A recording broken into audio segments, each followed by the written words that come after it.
Com a palavra o senador Raimundo Lira. Senhor presidente, senhoras e senhores senadores, o Brasil está estarrecido com a violência que está assolando o país. Na década de 1970, o PIB brasileiro era inferior ao PIB da China. A China fez um projeto de nação. Qual foi o objetivo principal da China? Transformar o país num dos países de maior produção do mundo, e hoje a China é o segundo PIB do mundo, atrás apenas dos Estados Unidos. E o Brasil escolheu o caminho do subdesenvolvimento.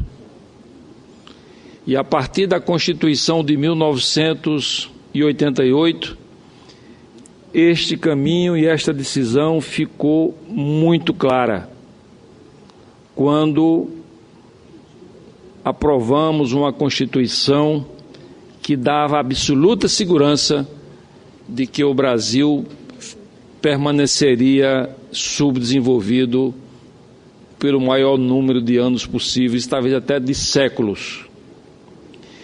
E agora vamos analisar a questão da violência em relação ao desenvolvimento do país. Então, quais foram as variáveis que definiram que o país tinha que ser subdesenvolvido? E o que é um país subdesenvolvido? Um país subdesenvolvido é um país pobre, um país injusto, um país corrupto e um país violento. Então, todas essas variáveis ou princípios foram desenvolvidos de forma absolutamente consciente e eficientes. Vamos falar aqui inicialmente, antes da violência, da carga tributária. A carga tributária do nosso país era 25% do PIB quando a Constituição Federal foi aprovada. Então, neste Congresso, eu presenciei aqui aumentos sucessivos da carga tributária do nosso país. E eu perguntava, esses impostos que estão sendo criados aqui com tanta rapidez, eles irão se reverter em benefícios para o povo do Brasil? E não foram revertidos. O contribuinte brasileiro não recebeu a sua compensação. E aí eu fui a me aprofundar por que uma carga tributária tão grande. Se os melhores economistas do mundo, os melhores institutos de economia do mundo, as melhores universidades, eles deixam bem claro de que um país, para se desenvolver, o limite da carga tributária é 25%, que era exatamente o que nós tínhamos quando aprovamos a Constituição. E aí eu fui analisar por quê. Porque na medida em que foram sendo criados impostos, aumentando a carga tributária da União, dos estados, dos municípios, taxas, contribuições, isto fez com que a renda da população brasileira foi sendo confiscada paulatinamente. E hoje, senador Elmano Ferrer, a parte mais importante da formação do PIB de um país é o consumo. Na medida que a nação resolve, através de aumento de carga tributária, confiscar a renda da população, ela está impondo a esta população um subdesenvolvimento permanente e eterno. E é exatamente o que está acontecendo no país. Hoje o brasileiro trabalha 5 meses para pagar impostos, quando o máximo deveria ser 3 meses. Então nós aumentamos impostos para aumentar a corrupção, para criar corporações fortíssimas e privilegiadas, e o povo que foi para as ruas pedir a redemocratização do país, pedir as eleições diretas, foi quem perdeu nesta divisão da riqueza nacional. E aí agora eu vou falar em relação à violência, senador Cristóvão Buarque. O que é que tem a violência com a economia? Os códigos tributários e os códigos de processo penal, ou melhor, os códigos penais e os códigos de processos penais dos países desenvolvidos, elas têm várias funções. A função preventiva de proteger o cidadão, de proteger o patrimônio, de proteger o sistema econômico e de proteger o sistema social. O objetivo principal do Código Penal e do Código de Processo Penal é preventivo, não é punitivo, é preventivo. Da mesma forma que nós temos hoje no mundo a medicina preventiva, nós temos a violência preventiva, que é um Código Penal bem feito, moderno, atualizado, e um Código de Processo Penal para não imobilizar e tirar a eficiência do Poder Judiciário. O Código Penal, como é o nosso antigo superado, nós imobilizamos, nós tiramos a eficiência da polícia. Por mais que você invista na polícia brasileira, por mais que você treine, por mais que você equipe, ela não vai ser eficiente, porque o Código Penal não permite que ela seja. E hoje nós verificamos essa superlotação nas prisões brasileiras, que muitas delas são verdadeiros campos de concentração.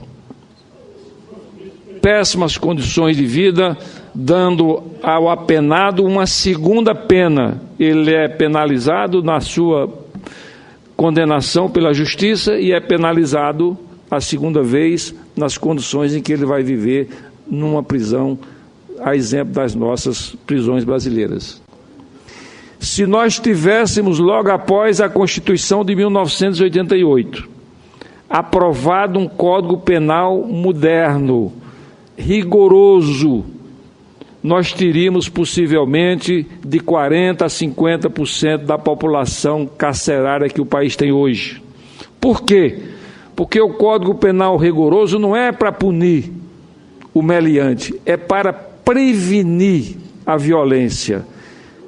Nós verificamos há poucos dias aquele crime no metrô de São Paulo, em que 2 rapazes, de forma violenta, truculenta, perversa, mataram um pai de família que trabalhava ali no pátio do metrô de São Paulo há 20 anos com a sua banquinha de negócios para sustentar a sua família, e eles mataram de forma violenta, truculenta, não é? Desumana. Por quê?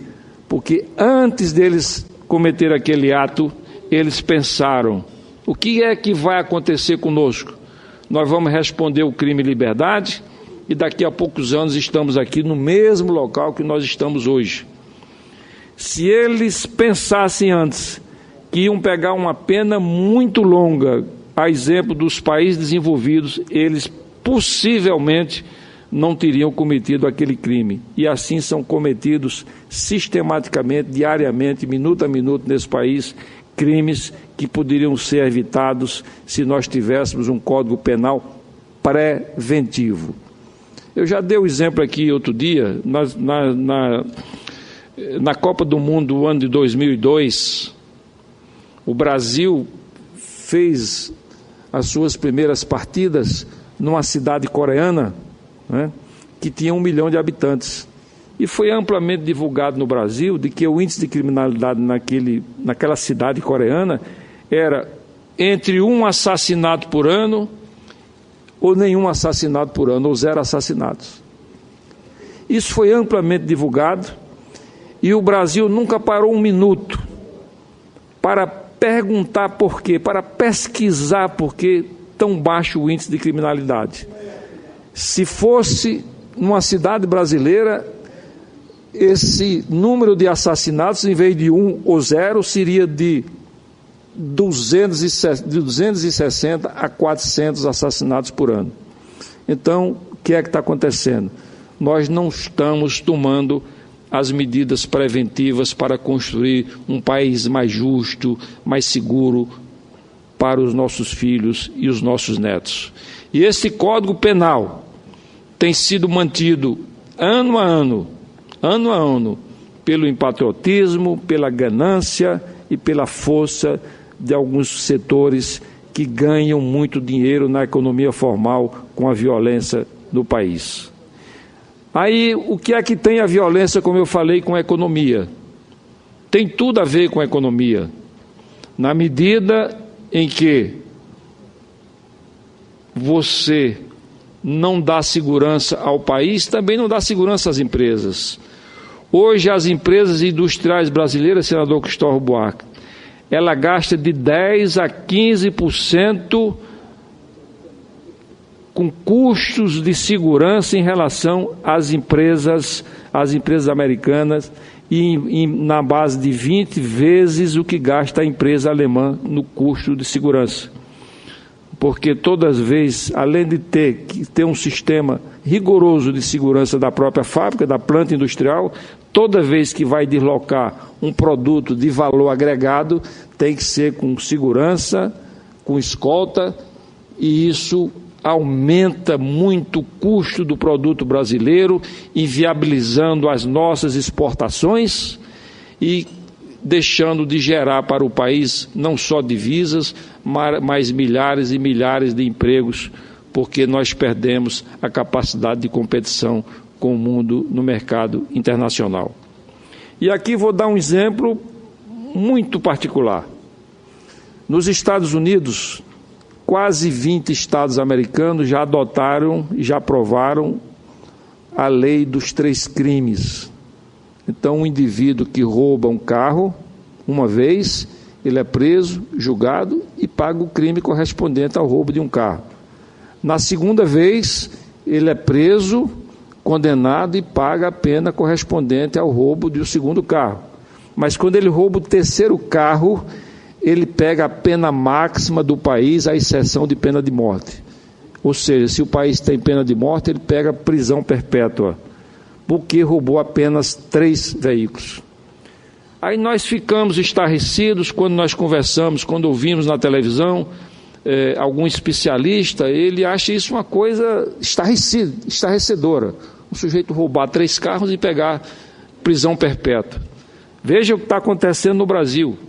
O Brasil são roubados 500 mil veículos por ano. 300 mil veículos, presidente, são desmanchados. Essas peças vão para o mercado clandestino, são vendidos sem pagar impostos municipais, estaduais e federais.